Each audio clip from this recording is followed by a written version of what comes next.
My wife and I coach couples often. Sometimes we will talk to a couple who's been together for a long time, and one half of that couple wants to get married, and the other half doesn't. And when we run into those situations, it's usually the one who doesn't who tries to speak for the couple, who will say something like, "Well, we don't need to get married because we're committed. We have commitment." So we'll ask, if you have commitment, why not get married? And that person will say, well, because what if we divorce? Well, as soon as we say, what if we divorce, we're kind of giving up our position. We're saying, I'm not really committed. Because the word commitment means a determination to behave a certain way over and over, regardless of circumstances, and to do so permanently. And so when we say, I am committed to you, what that verbalizes is, I am for you here and now and forever. If we say, I am committed to you only until I'm not, then it isn't a commitment. The story of Cortez and his exploration of South America will give us a good example of what commitment looks like. When they landed there, they saw that it was going to be a hard life. They were going to have to build everything from scratch, and they had just come from a place where they had plenty of everything they wanted or needed. Cortez and his leadership team discovered that members of his crew were planning to mutiny and go back to Cuba. So what they did, Cortez and his team, is burn and sink the ships. Then they stood on the shore and said, this is where we'll build our home. That is what commitment looks like. So in a marriage, the vow is a commitment to say, up to this point, I've been in the sea on a boat called me.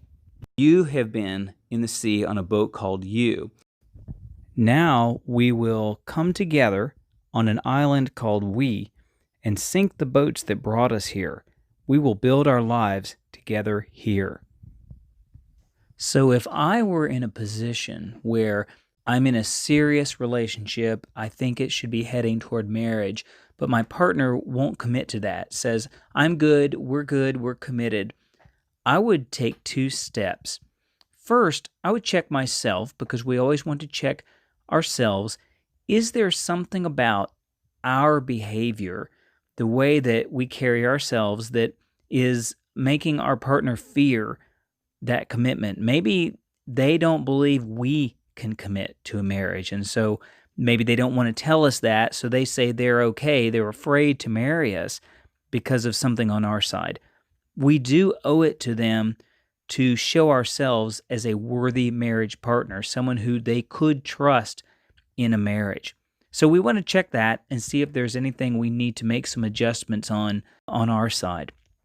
If that part is good and we are with a partner who simply will not commit to a marriage, and marriage is something important to us, I don't recommend trying to pressure that person into marriage because they're not committing to it. And we might get them down an aisle, but that doesn't mean they really understand the commitment that marriage is. I am with you forever. My recommendation would be, as hard as it is, to put the situation before them and say, I want to build a permanent life with someone, and allow them to decide what's next. If they decide to leave the relationship, I recommend we let them do that so that we can find someone who would be willing to commit a life to us.